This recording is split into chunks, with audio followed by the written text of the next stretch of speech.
le déroulement de carrière. Les graphiques nous montrent, je n'ai pas terminé. Madame, s'il vous plaît, on n'est pas ici pour véritablement polémiquer. C'est un sujet sérieux. Non, un instant. On est ici sur un sujet sérieux. Vous n'avez qu'à vous adresser aux personnes qui sont derrière moi à la fin de la séance. Et vous leur demanderez si effectivement elles touchent moins que leur homologue masculin. C'est faux. La stricte rémunération entre hommes et femmes est respectée dans cette ville. Alors assez.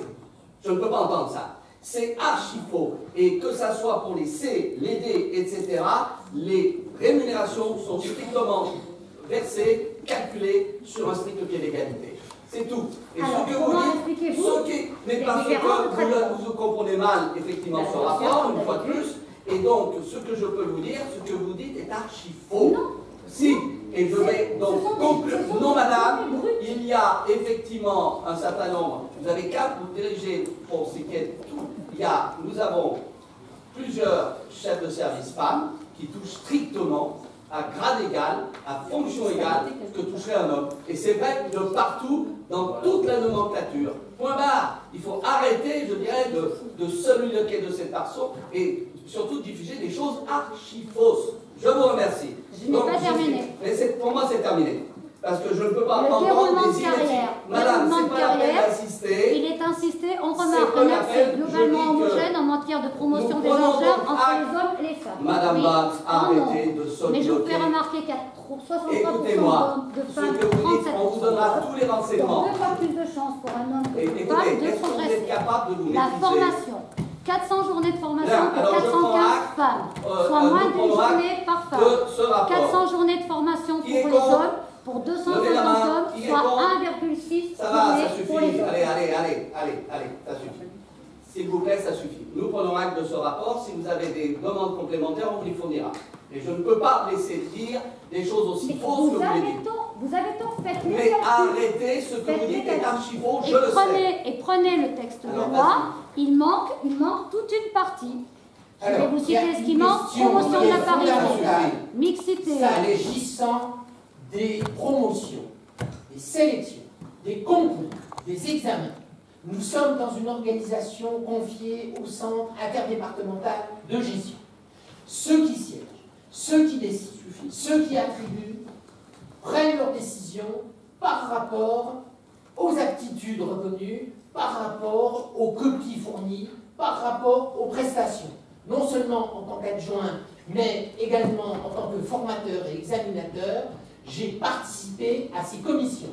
Eh bien, je peux vous dire qu'en ce qui concerne l'accès à la promotion, le sexe n'est absolument pas un élément qui est tenu pour important, mais c'est complètement en dehors des décisions.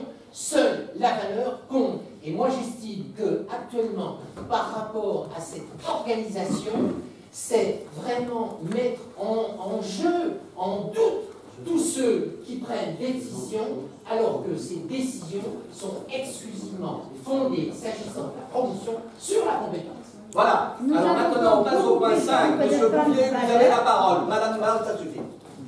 Monsieur Bouvier, vous avez la parole. Ce que vous dites est un tissu ineptie. Et je suis désolé, on vous l'expliquera preuve à l'appui. Merci. Je vous prie de vous calmer. Ça suffit. Il suffit d'étudier les chiffres. J'ai une question. Est-ce que ce non, c'est pas la peine. On passe au point suivant. On a pris un. Allez, monsieur Bouvier, vous avez la parole. Est-ce que ce rapport sera publié dans le cadre... Arrêtez de soliloquer. C'est une réelle question. Vous avez dépassé le stade du ridicule. Le budget doit être... Vous avez dépassé le stade du ridicule. Le rapport est lié au budget. Est-ce que ce rapport va être publié sur le site de la ville? Allez, tenez, ça va pas faire. Possible. Vous savez, il y a un minimum de correction à avoir, madame. Ça n'a rien à voir. Vous ne m'avez pas laissé parler. Allez, ça suffit. Et ce que je dis, je vous assure qu'il y a un vrai sujet ici. Oui, le sujet, c'est vous. Le sujet, c'est vous. C'est pas le rapport égalité homme-femme au sein de la police. Le sujet est dans ce rapport.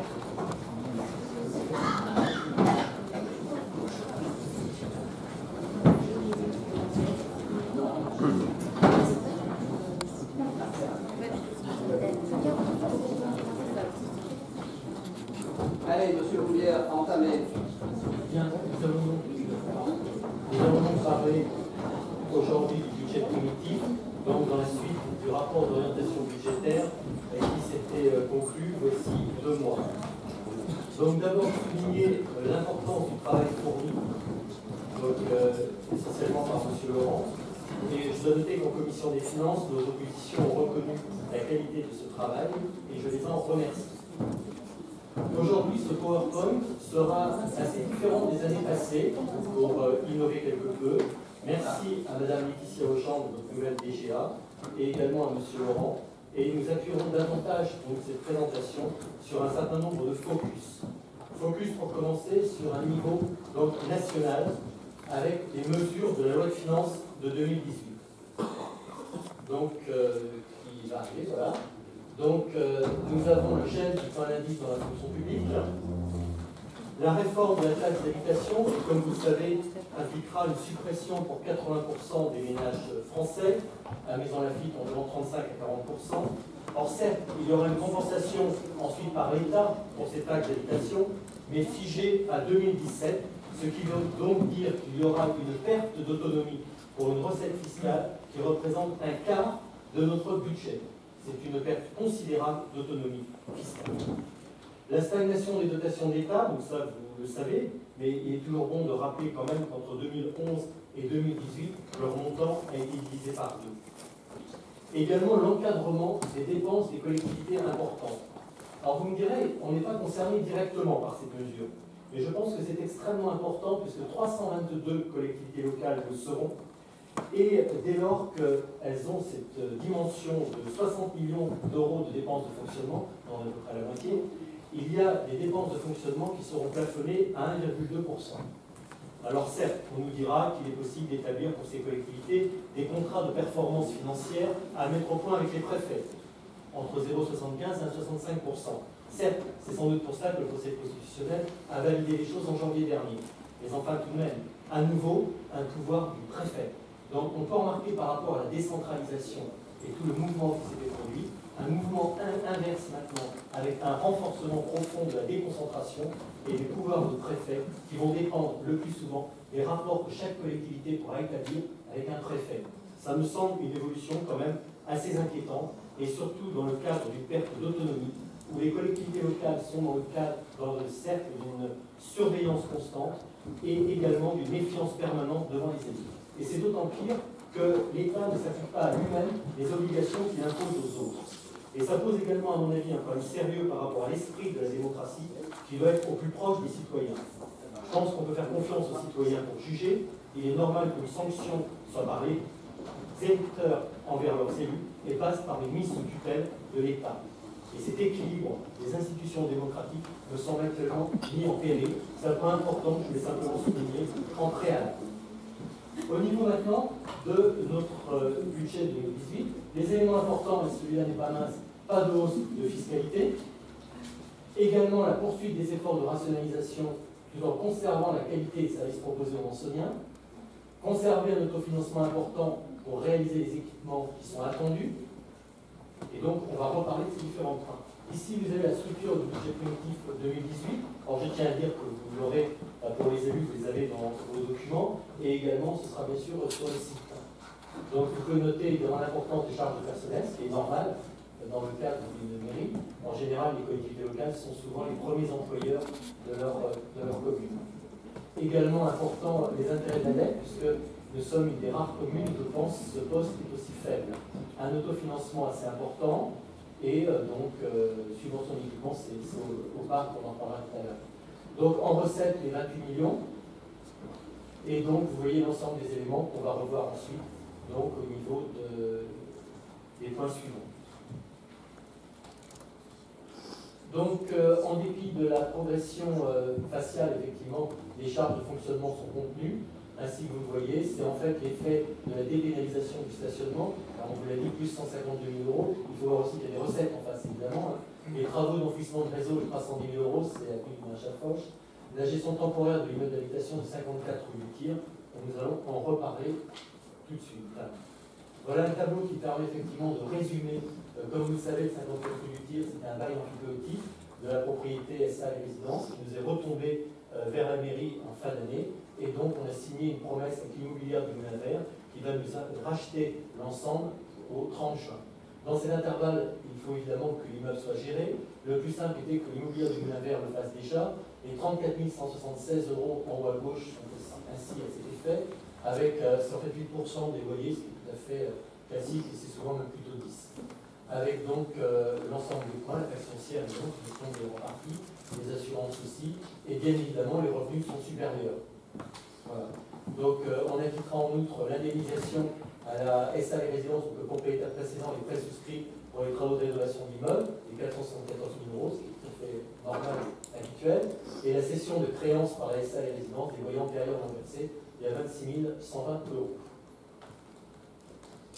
Au niveau des dépenses de personnel, vous pouvez noter une très grande stabilité entre 2016 et 2018, avec des efforts de mutualisation et de rationalisation qui sont menés par l'équipe municipale et par les services de façon active, de façon à inscrire précisément cette stabilité. Le fonds de péréquation intercommunale, je dirais que vous connaissez bien maintenant ce graphique, avec une hausse assez forte. Le coefficient d'intégration fiscale qui nous permet de nous favoriser au moment où nous avons intégré la CHDS, et puis maintenant une remontée à nouveau autour de 800 000 €. Nous aurons le chiffre définitif dans les prochains jours. Au niveau du logement social, là aussi, vous savez que nous sommes à 1268 logements sociaux au 1er janvier 2017, avec un prélèvement annuel de solidarité dont le montant 2018 est fixé à 419 826 €. Donc il y a eu une carence enregistrée sur la période 2015-2017, donc là on peut en penser politiquement ce qu'on veut. En tout cas, un fait est qu'il y a une majoration de 100% du taux qui est appliqué en 2018, 2019 et 2020, soit un montant total pour 2018 de 839 652 €. Et là aussi, je souligne le rôle du préfet et des discussions que notre maire a eues avec le préfet, puisque certaines communes qui ont des carences identiques ont eu des majorations de 300%. Aucun prélèvement donc, en 2018 a acquitté du fait d'un reliquat de dépenses déductibles, comme par exemple, on le verra, pour la rue de Lorraine, les 591 000 € qui ont été versés à la SAEM en 2017 et les 600 000 € qui resteront versés au titre de 2018. D'ailleurs, c'est l'inverse. 600 000 en 2017 et 591 000 en 2018. Ensuite, un tableau qui me fait plaisir parce que c'est un tableau qui est très rare dans toutes les collectivités locales, encore plus rare évidemment au niveau de l'État, c'est l'évolution de la dette. Et comme vous voyez, cette descente, c'est une belle piste de ski en descente, alors qu'en général, c'est plutôt une montée, et une montée parfois très forte. Voilà, un taux moyen donc de 2,1%, qui, comme vous le voyez, qui plus est, très faible. Au niveau des recettes, c'est ce que je vous disais tout à l'heure, mais cette recette donc, de près de 10,6 millions, un quart des recettes de fonctionnement, et donc la privation d'autonomie fiscale, c'est un point vraiment très très important. La perte annuelle de DGF, c'est la dotation globale de fonctionnement, je vous en parlais. Tout à l'heure, je vous disais, divisé par 2 en 7 ans, là vous avez en fait 7 millions d'euros sur 2014-2018, qui cernent quand même le manque à gagner. On a réussi et on a su compenser tout cela. Il y a beaucoup de communes qui sont évidemment en grande difficulté par rapport à cette évolution. En recette, nous avons de bonnes nouvelles au niveau du droit de mutation, qui reste élevé, donc effectivement en raison de taux d'intérêt assez bas, qui reste très attractif, mais aussi bien sûr au niveau du nombre de transactions qui sont particulièrement importantes. Je pense que chacun dans ces quartiers doit pouvoir le noter. Il y a pas mal de